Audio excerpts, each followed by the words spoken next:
Ruteraho ari kutongoza ab'ikigombe cya patriotism atandikira ishomero rya senior erya Nyabani. RDC Ruteraho ajumirira abazaire batari kufayo kushomesa abaana agumeze ngo nubo bari kwinazihanga manyo kufana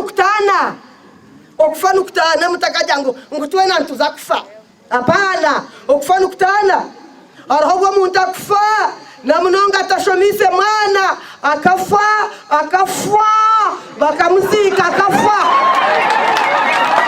okubangurwa oku hona nabwe kwine ekigendererwa ekyo kwegesa beje micwe ninkenjesho nozitandika kuzegora inkahi omuka abaana batwata begesize emyoga yabo nk'abanya-Uganda bukirikare niho rukuza kushangira twina abantu batakufayo abeegi banyabani senior secondary school tamu eyawire bakora emicwe mibi nibekarakasa mu bintu bitarimu ati nenge sembi twagira ngu turete patriotism eno omuwiro wasaweji imubana mwe tokubasa kubara RDC otashomire ejo nepo y'abashambo bazira n'inzireba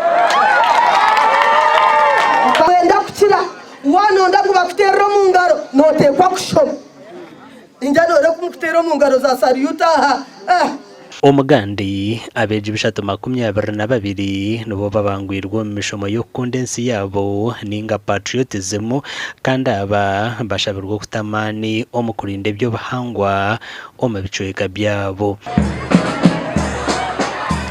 omukoro ogu gubiregurirwa mu jwekerwa wa president ahabwa district ya Rukungiri Stephen Nsubuga kandi gubiraho ishomero rya Agacencwire secondary school mu Ruhinda district ya Rukungiri. If you wake up in the morning and you only start drinking the whole day, do you love yourself? You must be smart.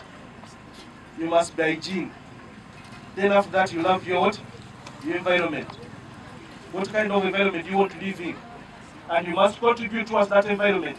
Collecting text cha patriotism agashonganisha cyo kubanza kugenda kw'abana bitu kwindura bitekateko byabo cya kabiri kugenda ngubekunda cya kashatu bakundi ihanga ryabo Makitwe n'umujuni uri mukuru w'ishomero rya Agacencwire secondary school nagira ngo umuntu we n'urkwenda kuba kurungi umubwire bwo mumisho ashemerere gukora namani ecyahabwira bejaba okurugo muzano bakakora cyone cyo kubasika okwetungura. But I want to tell you, peace and order is not obvious.